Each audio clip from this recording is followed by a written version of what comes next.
voilà du boudin, voilà du boudin, voilà du boudin. Pour les Alsaciens, les Suisses et les... Alors vous pouvez commencer par les classiques. Choisissez-vous un chef de table qui va remplir le formulaire. Et pendant ce temps-là, nous, on va régler la question du créatif. D'accord. Les classiques étant toujours là. Mais il y a un point que je disais tout à l'heure à la table.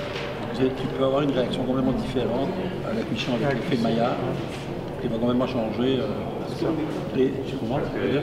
Ça peut vraiment changer radicalement. Et là, la coupe, c'est 7. Oui, le classique, c'est plus facile à évaluer parce que c'est beaucoup plus normalisé comme... Oui, d'accord. Si on regarde l'autre, peut-être celui qui s'accote, c'est lui, et le reste, c'est...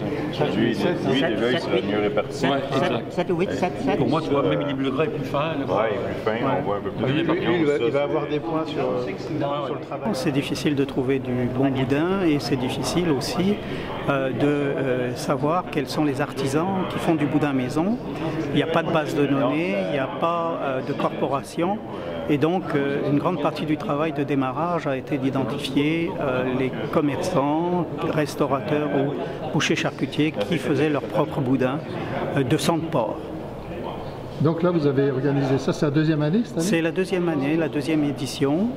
Et nous sommes très contents parce que de plus en plus, nous avons des boudins qu'on appelle créatifs, c'est-à-dire où le boudin classique, comme on le connaît, reste très présent, mais où maintenant des formes et des goûts différents de boudin apparaissent. Et ça, c'est encourageant. Il y a une forme d'innovation maintenant dans le boudin. Et le boudin, il ne devrait pas avoir une forme de saucisse à l'origine, d'où son nom? Oui, alors le boudin, au fond, le boudin embouti, au fond, est comme une saucisse, mais on pourrait dire une saucisse faite de sang, et parfois mêlée avec du gras, des oignons, etc.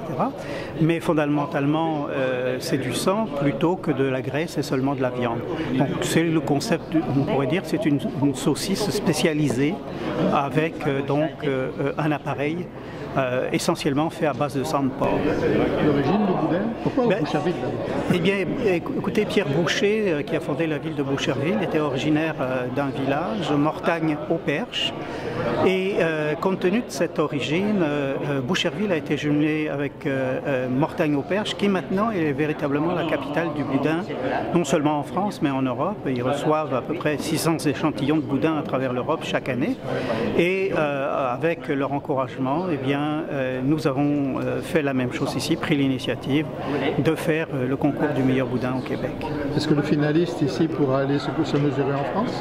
Le concours français est aussi ouvert aux Québécois. D'ailleurs, plusieurs participants ont déjà participé en France, certains avec même des belles réussites. Donc, nous recommanderons vivement pour ceux qui gagnent de se présenter aussi en France, et je ne doute pas que certains Français auront des surprises.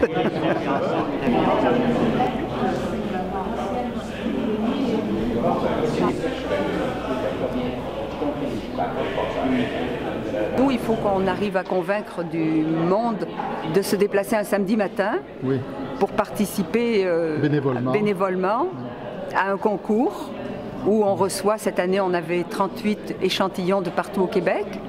Donc il faut juger du boudin classique, du boudin créatif.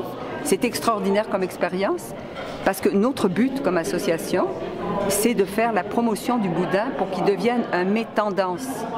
C'est-à-dire un mets dont on rehausse la valeur parce qu'il est déjà bon, parce qu'on peut l'améliorer, un peu comme on a fait avec le fromage au Québec. On est parti de fromages intermédiaires et on les a fait grimper à une qualité internationale. Alors on voudrait faire la même chose un peu avec le boudin, ici au Québec. Je vous remercie.